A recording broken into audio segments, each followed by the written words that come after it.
Selamat siang semuanya. Kami dari kelompok 10 akan mempresentasikan hasil kerja kami dengan judul pajak penghasilan. Adapun anggota kami terdiri dari saya sendiri yaitu Nifta Salsabila, Laura Artania, dan Lidiani Aceh26. Langsung saja kita mulai dari subbab pertama yaitu pajak penghasilan tangguhan suatu pengantar. Pajak penghasilan adalah pajak yang dihitung berdasarkan peraturan perpajakan dan pajak ini dikenakan atas penghasilan kena pajak perusahaan. Jumlah beban pajak atau pajak penghasilan yang harus diakui dalam perhitungan laba atau rugi pada suatu periode terdiri dari dua unsur utama yaitu pajak kini yaitu jumlah pajak penghasilan terutang atas penghasilan kena pajak pada satu periode, dan yang kedua itu ada pajak tangguhan. Di Indonesia, perhitungan mengenai akuntansi pajak penghasilan diatur dalam PSHK nomor 46 yang bertujuan mengatur perlakuan akuntansi pajak penghasilan meliputi pengakuan, pengukuran atau penilaian, penyajian dan pengungkapan pajak penghasilan dan pengaruhnya yaitu kewajiban pajak tangguhan dan aset pajak tangguhan. Dalam laporan keuangan suatu perusahaan, pengakuannya muncul akibat adanya perbedaan temporer antara undang-undang perpajakan dengan SHK. Yang 15.2 perbedaan permanen dan perbedaan temporer. Perbedaan ini disebabkan oleh berbagai provisi dari undang-undang perpajakan yang menentukan beberapa jenis pendapatan yang dibebaskan dari pajak atau penghasilan tidak kena pajak dan beberapa jenis beban yang tidak boleh dikurangkan. Nah, jenis perbedaannya itu ada penghasilan yang telah dipotong PPh, penghasilan yang bukan merupakan objek pajak, pengeluaran yang bukan merupakan objek pajak, pengeluaran yang termasuk dalam beban yang tidak boleh dikurangkan, dan yang pengeluaran yang tidak termasuk dalam beban yang boleh dikurangkan. Perbedaan temporer adalah perbedaan antara laba akuntansi penghasilan kena pajak yang disebabkan oleh ketentuan perpajakan yang memberikan pengaruh di masa mendatang dalam jangka waktu tertentu sehingga pengaruh terhadap laba akuntansi dan penghasilan kena pajak akhirnya menjadi sama. Perbedaan temporer dapat berupa perbedaan temporer kena pajak dan perbedaan temporer yang boleh dikurangkan. Langsung saja kita masuk ke dalam ilustrasinya. Yang pertama itu adalah ilustrasi sederhana kewajiban pajak tangguhan. Nah, bisa kita lihat dalam tabel tersebut, dapat diketahui laba komersialnya, laba fiskal, maupun perbedaan temporernya. Untuk jurnalnya sendiri itu, yang pertama ada beban pajak penghasilan kini, di debit sebesar 39 juta, dan kewajiban pajak penghasilan di kredit sebesar 39 juta. Angka ini kita dapat dari 130 juta dikali 30%, yaitu rate pajaknya. Yang kedua itu ada beban pajak penghasilan tangguhan 21 juta di debit dan kewajiban pajak tangguhan 21 juta di kredit. Angka ini kita dapat dari 70 juta dikali 30%. Ilustrasi kedua yaitu aset pajak tangguhan. Ini dia merupakan tabelnya di mana diketahui laba komersil, perbedaan temporer maupun laba fiskalnya. Jurnalnya itu ada beban pajak penghasilan kini sebesar 148.800 di debit, kewajiban pajak penghasilan 148.800 di kredit. Angka ini kita dapat dari 496 juta dikali 30%. Jurnal yang kedua itu ada aset pajak tangguhan sebesar 3.300.000 di debit dan manfaat pajak penghasilan tangguhan di kreditnya sebesar 3.300.000. Angka ini kita dapat dari 11 juta dikali 30%.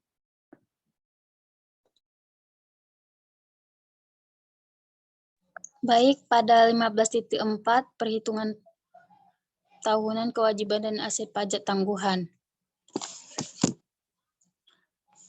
Berikut adalah ringkasan daftar prosedur yang harus dijelaskan setiap tahunnya untuk menghitung jumlah kewajiban dan aset pajak tangguhan yang akan dimasukkan dalam laporan keuangan.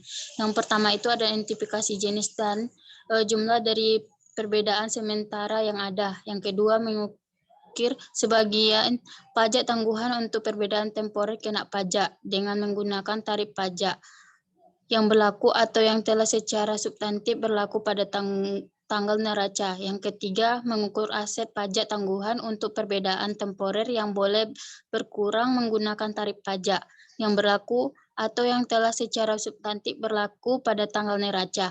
Yang keempat, penggunaan perbedaan temporer yang boleh dikurang pada masa depan terjadi dalam yang bentuk laba fiskal.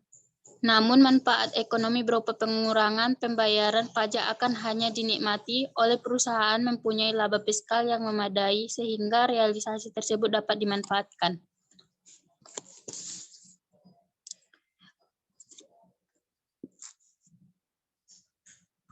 Baik, berikut ini penghitungan tahunan wajib pajak tangguhan. Pada tahun 2010, pelaporan akuntansinya 100 juta, Untuk pelaporan pajak penghasilannya 160 juta. Untuk tahun 2011, pelaporan akuntansinya 100 juta, pelaporan pajak penghasilan 120 juta. Untuk tahun 2012, pelaporan akuntansi 100 juta, pelaporan pajak penghasilan 100 juta. Untuk tahun 2013, pelaporan akuntansi 100 juta, pelaporan pajak penghasilannya 20 juta. Untuk total pelaporan akuntansi ada 400 juta. Untuk pelaporan pajak penghasilan ada 400 juta. Pada tahun 2010, PT Sahabat memiliki laba kena pajak laba fiskal untuk tahun 2010 sebesar 240 juta dengan perhitungan sebagai berikut. Laba sebelum kena pajak ada 300 juta. Laba yang dikenakan pajak 300 juta. Perbedaan temporer penyusutan aset tetap sebesar 60 juta. Laba kena pajaknya 240 juta. Jadi beban pajak penghasilannya 72 juta didapat dari 240 juta dikali 30%.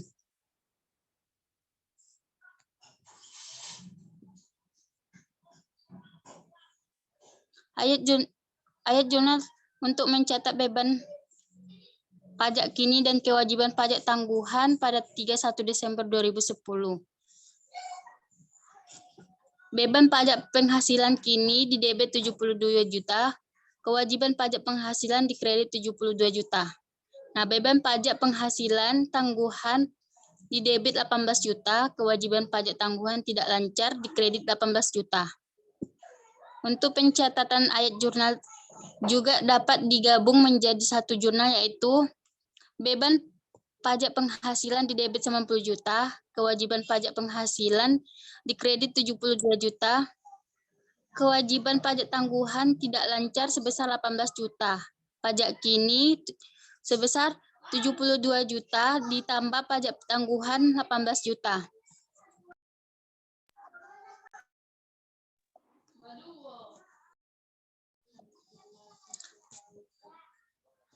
Ayat jurnal untuk mencatat beban pajak kini dan penyesuaian pada akun kewajiban pajak tangguhan 31 Desember 2011. Beban pajak penghasilan kini didebit 84 juta, kewajiban pajak penghasilan dikredit 84 juta. Beban pajak penghasilan tangguhan 6 juta, kewajiban pajak tangguhan tidak lancar dikredit 6 juta. Ayat jurnal di atas juga dapat digabung menjadi satu jurnal. Nah, untuk jurnal gabungannya, pajak beban pajak penghasilan didebit 90 juta, kewajiban pajak penghasilan 84 juta, kewajiban pajak tangguhan tidak lancar sebesar 6 juta dikredit. Nah, pajak kininya 84 juta ditambah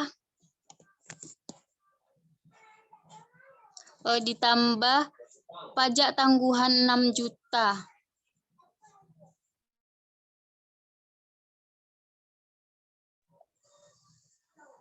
Jadi di sini terdapat laporan laba rugi parsialnya untuk tahun yang berakhir 31 Desember 2011. Laba sebelum pajak.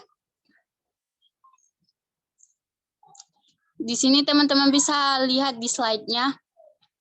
Nah, untuk ayat jurnal untuk mencatat beban pajak kini dan pengurangan pada akun kewajiban pajak tangguhan menjadi bersaldo 0 pada tanggal 1 Desember 2013. Nah, beban pajak penghasilan kini didebit sebesar 114 juta, kewajiban pajak penghasilan dikredit 114 juta. Kewajiban pajak tangguhan tidak lancar didebit 24 juta, beban pajak penghasilan tangguhan 24 juta. Yang didapat dari 80 juta dikali 30%. Untuk tanggal 31 Desember 2013, beban untuk jurnal gabungannya pada tanggal 31 Desember 2013, beban pajak penghasilan didebit 90 juta, kewajiban pajak tangguhan tidak lancar didebit sebesar 24 juta. Untuk kewajiban pajak penghasilan dikredit sebesar 114 juta. Pajak kini sebesar 114 juta dikurang pajak tangguhan sebesar 24 juta.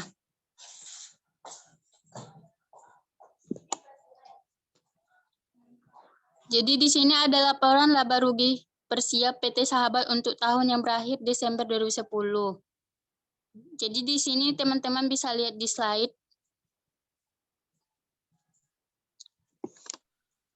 Baik, di sini ada poin 15.5 yang dimana kita akan membahas perubahan tarif pajak atau peraturan pajak yang berlaku. Apabila tarif pajak atau peraturan pajak baru telah diumumkan oleh pemerintah, maka dapat dianggap bahwa tarif dan peraturan tersebut telah secara substantif berlaku. Walaupun berlakunya tarif dan peraturan tersebut secara efektif mungkin saja masih beberapa bulan sesudah pengumumannya. Next.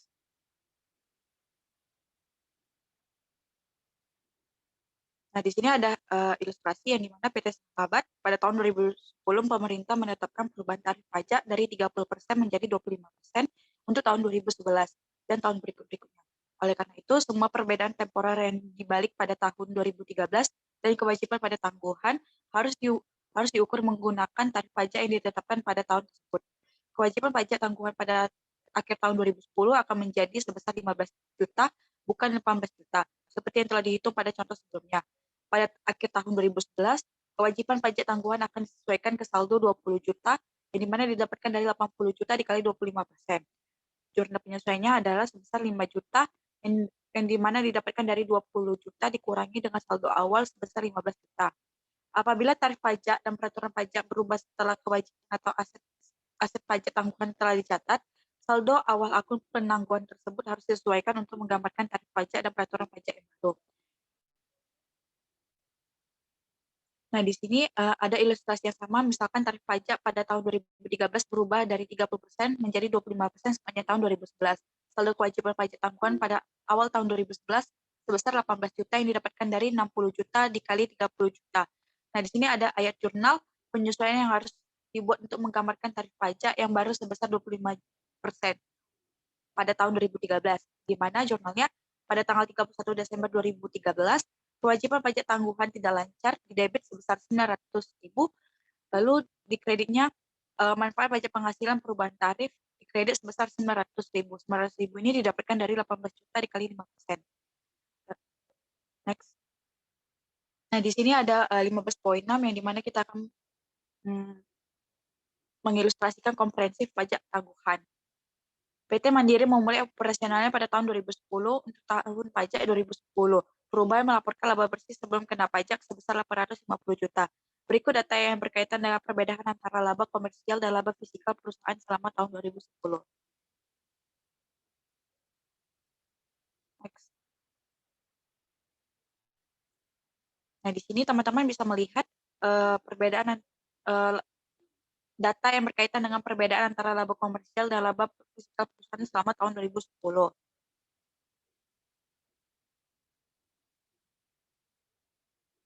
Nah, PT Mandiri memiliki laba kena pajak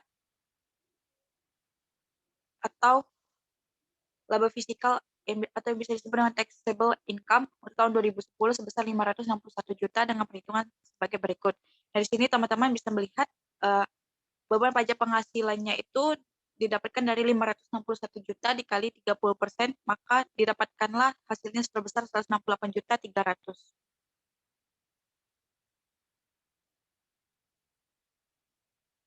Nah, berikut kami tampilkan ayat jurnal yang dibuat oleh PT Mandir untuk mencatat beban pajak kini dan kewajiban pajak tangguhan pada 31 Desember 2010. Teman-teman bisa melihat ayat jurnal yang kami tampilkan ini. Lalu di sini pada 31 Desember 2010 laporan neraca parsial yang dilaporkan oleh PT Mandir sebagai berikut. Nah, di sini kita dapat lihat pada aktiva aset pajak tangguhan tidak lancar sebesar 9 juta dan pada kewajiban pajak tangguhan tidak lancar sebesar 96 juta.